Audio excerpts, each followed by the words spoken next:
Hey, it's Chuck. Welcome to another interview from Motor Mile Dragway. Tonight, we've got a very special guest, Terry Junkyard Dog Harris and Taterbug, aka Shaylee. I'm going to bring him on right now. What's going on? Terry, Shaylee, how you doing? Good afternoon. Good evening. Shaylee, you ready for trick or treating? Yes. You gonna get all the candy? You gonna get to eat all the candy, or does your pawpaw take half your candy? Papa don't eat no candy no more. Yeah. Yeah. That's all her candy. Yeah, I don't eat it either. Yeah, you won't catch me eating no candy.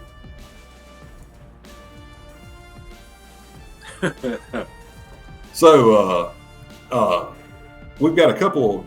Not very often I get to talk to two drag racers at one time, especially one that's a pawpaw and the lady herself, Shaylee. Now, she's been doing some serious junior dragster racing, from what I understand. Yeah, she's had a good year. She's kind of her really first season really racing, but yeah, she's done pretty good. She's the 10 O's at 65 miles an hour. She's moving for a 10-year-old. She ain't been doing no street racing though, right?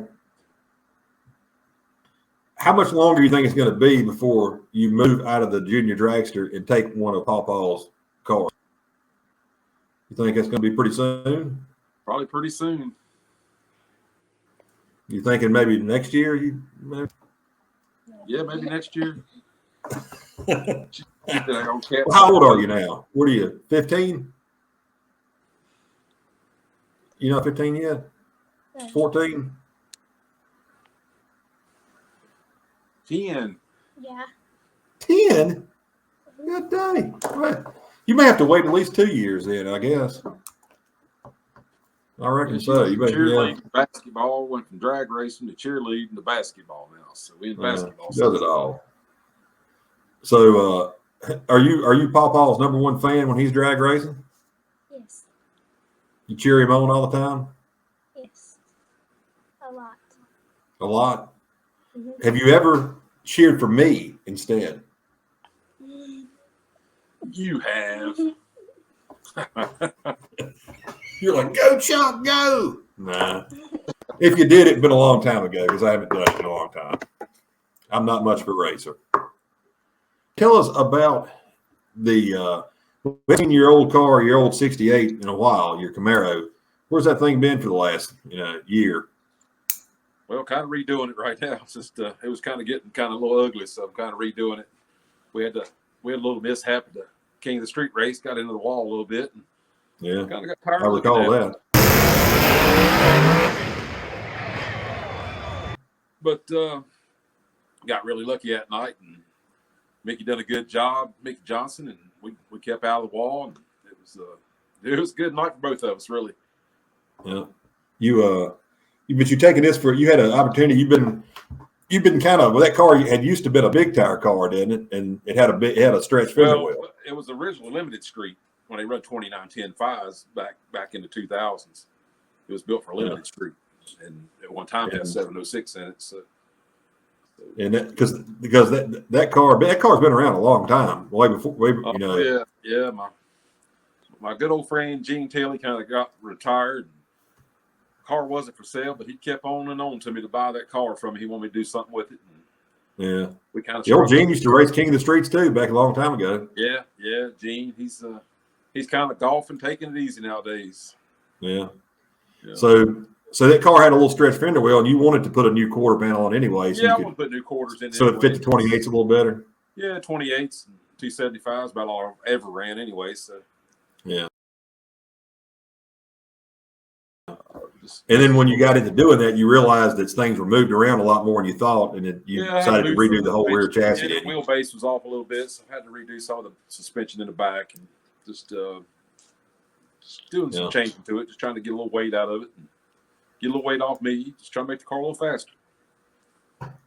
That's it. Yeah. Well, I mean, your car has full interior. It like literally has all the stock full interior in the car. It has dash, door panels, everything's in there. Right.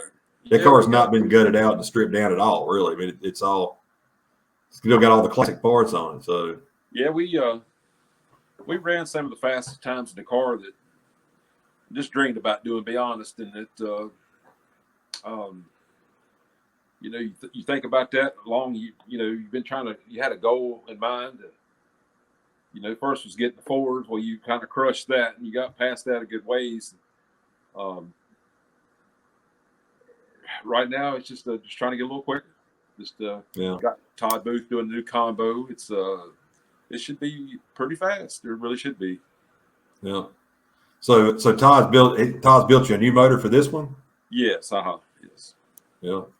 Yeah, it's about done. We've had troubles getting some parts, and it's been delays, and typical this day and time. But we should have a pretty nasty combo when it comes back out. Yeah. And then you, while this car has been down all this time, you really couldn't really knock it out because you were tied up working on that, building that old Mustang for that fastback. 68. Yeah, it's a big project. That's been a big project. Rotisserie 68 matching number 394 speed. It's going to be a really cool car when it's done. So that kind of kept you from knocking that thing out. So in the meantime, you needed something else to race, and you got another car.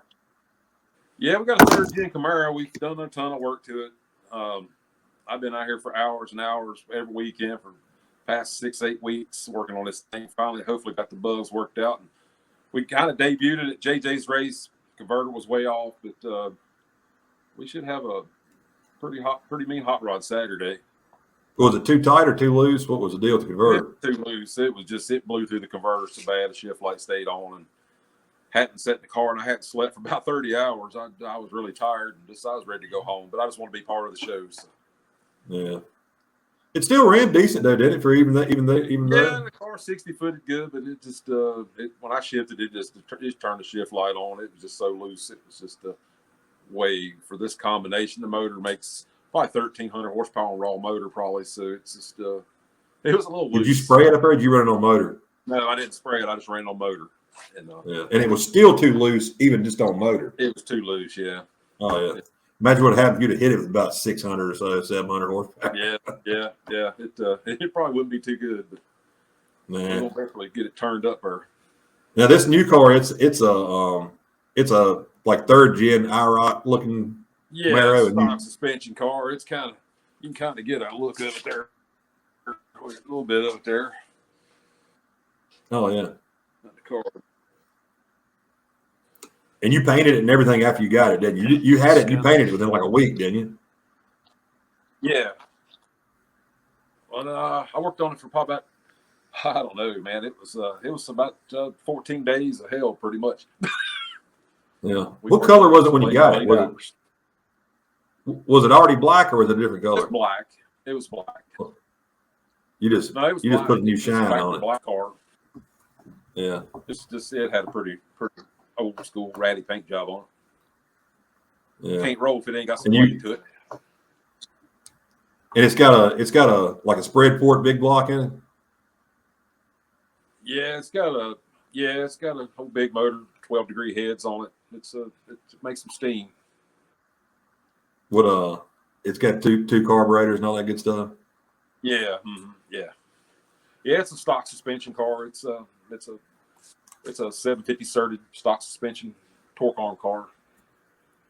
Yeah. So it's kind of rolling with the stock suspension. So you're this car is all motor and stock chassis. Yeah. It's got a big old house under the hood and but them cars work pretty good though, even with the stock type suspension though. Yeah, they do. Yeah. I know several guys that ran them.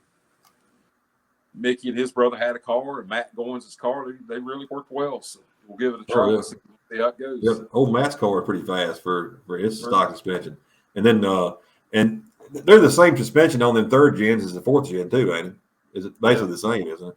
Yeah. Yeah, it's kind of funny. You look at that grub worm, how fast that thing is. Kind of funny. Old Matt Goins down there at Tick called me out. First King of the Street race. He shows up. That's how we became buddies. He thought he had me in the bag, and old dog put him out. And we became good friends after that. So that's kind of Oh yeah, Matt's a good dude, man, and he's smart as heck. A young dude that really is that good.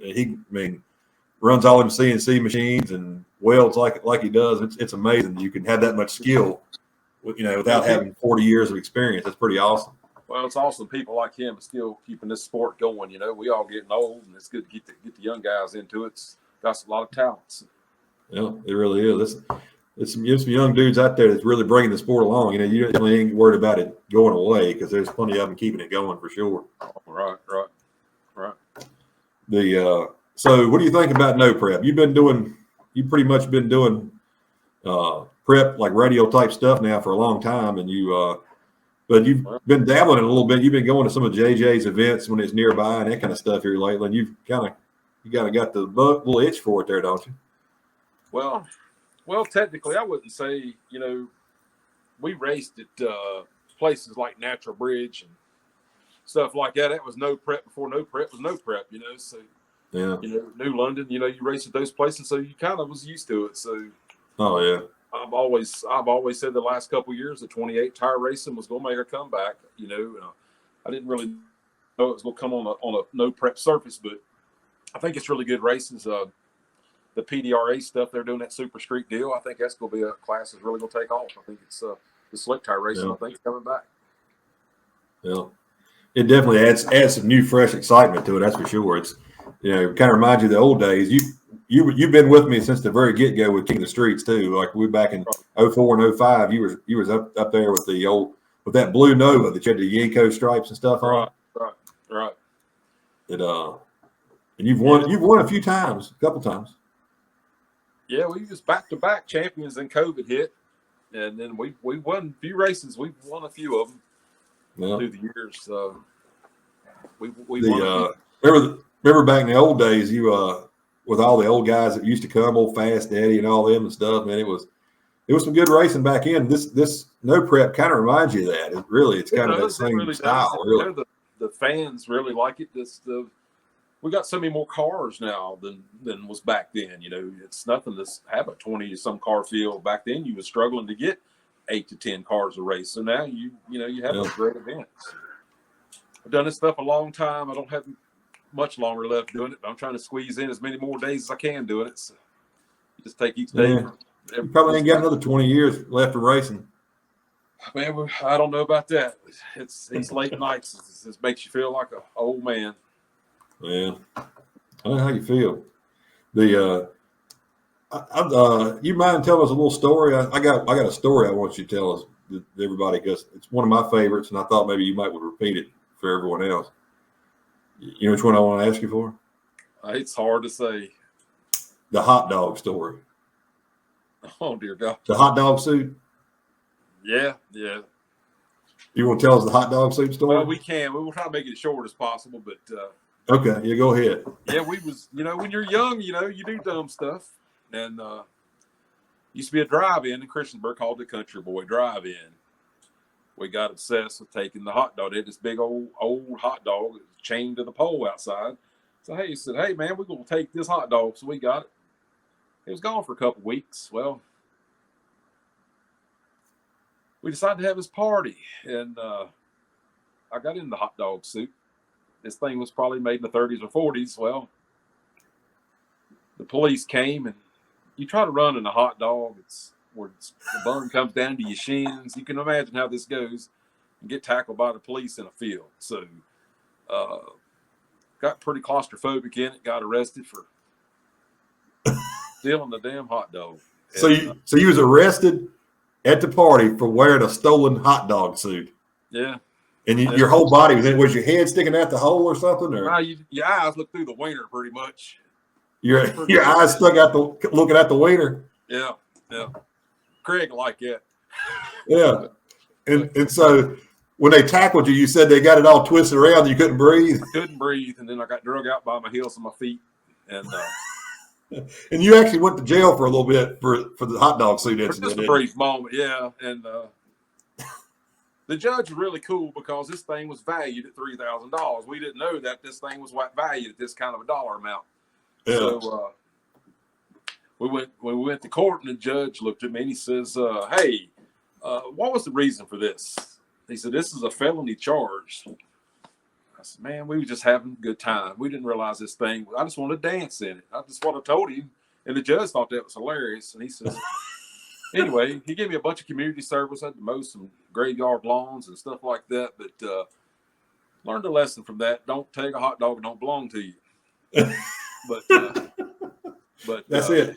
Boys and girls, don't ever take a hot dog that don't want to, especially if it's a hot dog costume chained to a pole.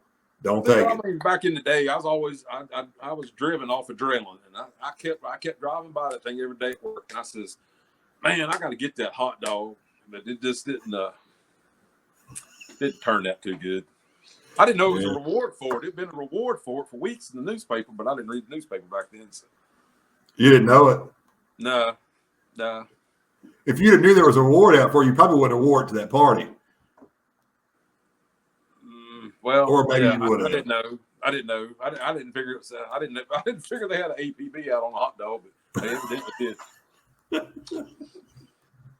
But, oh gosh, good times. Oh yeah. And you used to do some street racing back in the day too. You got any good street race stories for us? Yeah, I got several. I guess everybody knows old Nitrous Pete, old Timmy Roll. Me and him hooked it up a bunch of times. We've had some battles on the road. One of my ones I always remember, I can't remember the guy's last name is Lee. He had a white Nova, and I had a 70 Chevelle. We raced on 581 for $100. We were supposed to run motor to motor. He had a big block in that son of a gun. I left on him, yanked the wheels up on M&H's. Next time I know, I heard him hit the gas on that son of a gun. He left me set. Yeah, me and Jared Bruner, we was in a car one night. My headlights went out 4 o'clock in the morning. Cop said, "What are y'all doing out in the morning?" I said, "I'd come back from a car show." He said, "At 4 o'clock in the morning." And I didn't have no driver's license. And I took my hat, took Jared's hat, put it on, had my brother's driver's license, and kind of talked my way out of that one too. So I've been pretty lucky. Done some dumb stuff. So you had your brother's driver's license. Where you didn't have a driver's license, or you just didn't have it with you? It got taken from street racing. So I was kind of walking. So. Yeah. And so Jared Bruner was with you when this happened? Yeah, he was in the car with you? Jared. Yeah, Jared, he's done a bunch of street racing too back in the day. Back in the pro pony days, man, that parking lot be packed on a Saturday night. You didn't know what you was going to see. So, but man, and then we got into going to the racetrack. It's so much safer and better off than doing that. Sometimes you kind of think, well, man, I kind of like to do it again.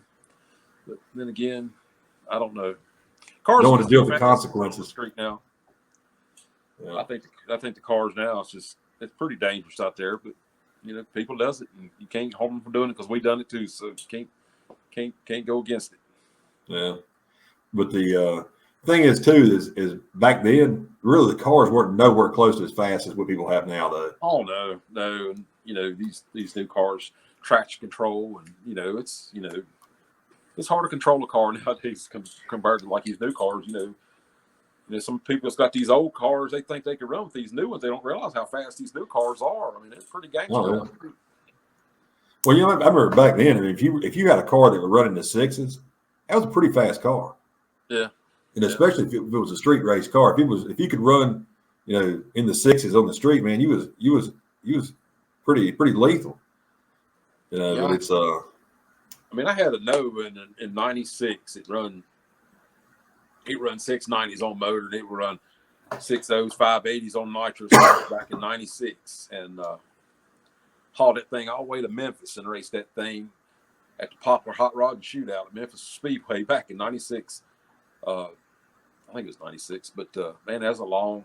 Went all the way by myself in a 3/4 ton van with a 406, and I got Timmy Roll and hauled that thing all the way down there. And I just couldn't do nothing like it nowadays. But man, did you actually street race it in Memphis? No, it was the Popular Hot Rod magazine had a hot rod. Oh, you talking about that fastest streetcar shootout or whatever? Yes, Popular Hot Rod and done. Yeah. Drove all the way down there and got net things. That was back when old like Steve Johnson was running, and Yeah, well, And, Spiro Pappas and Nick Scavo, when they had the Impala and the Camaro, that was kind of Nick Scavo. He was always him and Spiro Pappas was always kind of inspiration for me. I've always loved their cars, and I can remember looking at their cars back then and just dreamed of having something like that. You know, you just said, "Hey, man, just I'd give anything to own a car like that," and then just fortunate to build some cars that's been nice through the years. That was like theirs, but you sit back and look at them, you just don't really appreciate, you know, that you had the time and the money to do something like that. So. well, and back then, them guys are pioneers for that kind of cars, the kind of cars that we like to do now. And now it's pretty common. I mean, you see all kinds of, yeah. Just like if you could go back in time and take your car back there now, like they had the gold car you had before, that thing would have been the deal back then. Oh yeah. You've had some of the most prettiest, most cleanest race cars anybody's ever had throughout the years. It seems like every several years you would change race cars. You always had one that was just not just a race car, but it was basically a show car too. And it's you've had. I mean, heck, I can't even count all the ones that you've had since I've known you. And yeah.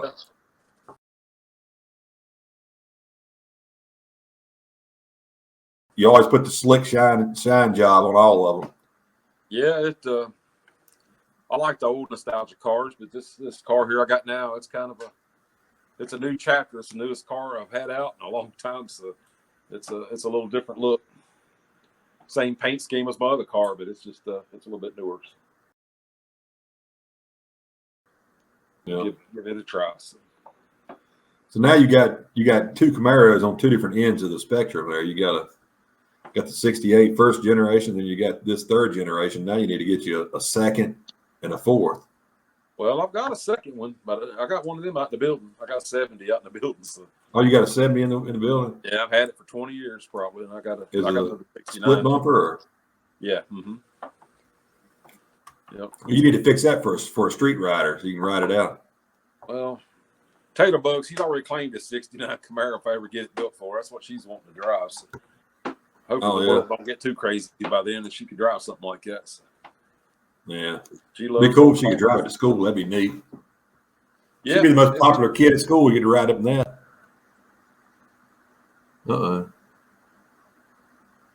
I've lost Terry.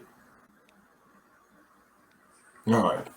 So before we lost you with your non-charged battery, which I understand that your battery is about to die again. That's right. You were saying that you were going to, Shaylee was wanting a 69 Camaro. I'd like one too, by the way. So exactly how many Camaros do you own? Well, I've got them all. I've got a 68, 69, 70, and a 90 model.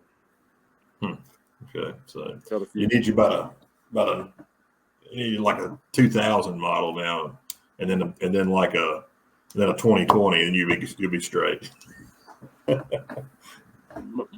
Matt Goins, he was an inspiration for me. That's where I got this one. Oh yeah. Matt's inspired me also. Yeah. So we was I guess we're pretty much got everything covered, I think, but we was talking earlier on the phone, and we was agreeing that we're gonna have to really step with it when we get up here and do this race, and we're gonna actually start eliminations right at 5 o'clock. So everybody really needs to be in there by 4:30 so we can get our chip draw done and have everything lined up and ready to go at 5, so we don't waste any time. And I've got the schedule kind of lined out so people would, the classes that are common that people might want to run both of, I try to separate them with another class so that there's more time for them to get turned around and get back up in case they want to run more than one class. So I think the way we're going to do it is we're going to start with like real street, then go to DOT, then outlaw small tire, and then the slant 6 guys that's going to come down and join us, they're going to go in after that, and then we'll go back to big tire, then we'll go to big tire. So that'll kind of put a space between everybody. And if for some reason, if we end up with more than 16 cars in outlaw small tire, we'll offer a second chance race, and if so, we'll throw that in there too to kind of help split it up a little bit. So but hopefully, hopefully we'll get us a good turnout and get everything going. It's been a really strange year, and so we're gonna hopefully everything's gonna straighten back out, and parts have become more available and everything for next year, and people can start getting the cars fixed. I know you've had a little trouble getting parts and stuff yourself, haven't you? Oh yeah. It's I just, like I said earlier, I'd like to know about this grudge match going on between Todd Booth and Craig Stout about this underwear match they got going on. there ain't no money on it. It's underwear. Just underwear, rainbow underwear. Todd's got them. But he really looks really nice in them. So is the deal like if Craig wins, he gets Todd's rainbow underwear. What if Todd wins? What does he get? I ain't really for sure. I don't know what the deal is, but We're going to get Craig and find out. This inquired minds want to know about this. I think I tried to get Todd to wear them underwear to the drivers' meeting, but I don't know if he's going to do that or not. You need to send me that picture or video, whatever you got. I'll stick it in here with this. So everybody knows what we're talking for the about. first couple of days, he posted that. It broke the internet. Yeah, it's he's definitely a very secure in his manhood to be able to do that. Yes, he is. I'm proud of him for it. That's how you say it nowadays. You're proud of him.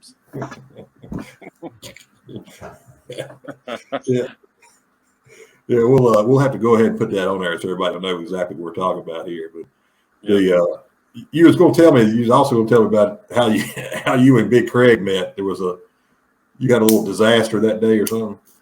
Yeah, I just finished the 70 Chevelle and hauled it to Roanoke. Didn't know Big Craig at the time. His Camaro, it was orange. I think it had J-bolt bars under it. It's kind of like we rolled back in. And is it the same Camaro though? It's something you got now, right? Yeah, it used to be orange. It wasn't tubbed. Yeah, I remember it being black at one time. So that's before it was black. It was orange. It was primer. Then it was I know him back when he was in primer. So then it was Hugger orange, but it was Hugger orange. He just had got it painted. He had a small block in it, believe it or not. What year was this? This was like late 90s. Early 90s probably. Oh, early 90s. Yeah, early 90s. Yeah. Yeah. And so what happened to you that night? Y'all was gonna run or something?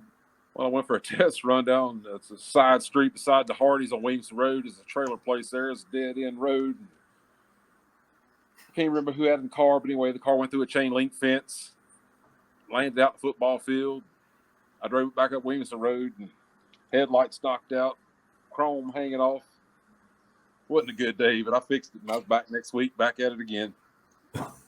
Was you already doing body work in?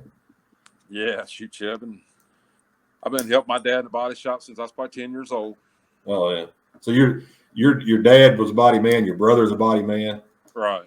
Yeah, y'all were some Bondo sanding dudes, man. Yeah, unfortunately. Unfortunately. Yeah. So, but yet, well, hopefully we'll get that little grudge match done too. We'll throw that in there in the mix. People will be entertained by that. And we'll make sure we get that on film if the underwear thing goes down. Yeah, it's gonna be a must. I'm gonna really push for this. Yeah.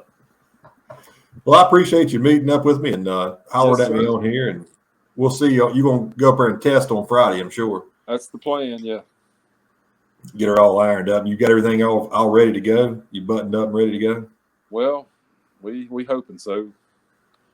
We hoping so anyway. I guess you'll find out on Friday, right? Huh? You'll find out Friday night, I'm sure. We'll find out Friday, yeah. So, all right. Well, we'll see you then, and tell everybody I said hi, and we'll have a good weekend hopefully, and get everything come together for us here. All right, buddy. I appreciate it. We'll see you this weekend. All right, y'all, ladies and gentlemen, Junkyard Dog Terry Harris. Check out.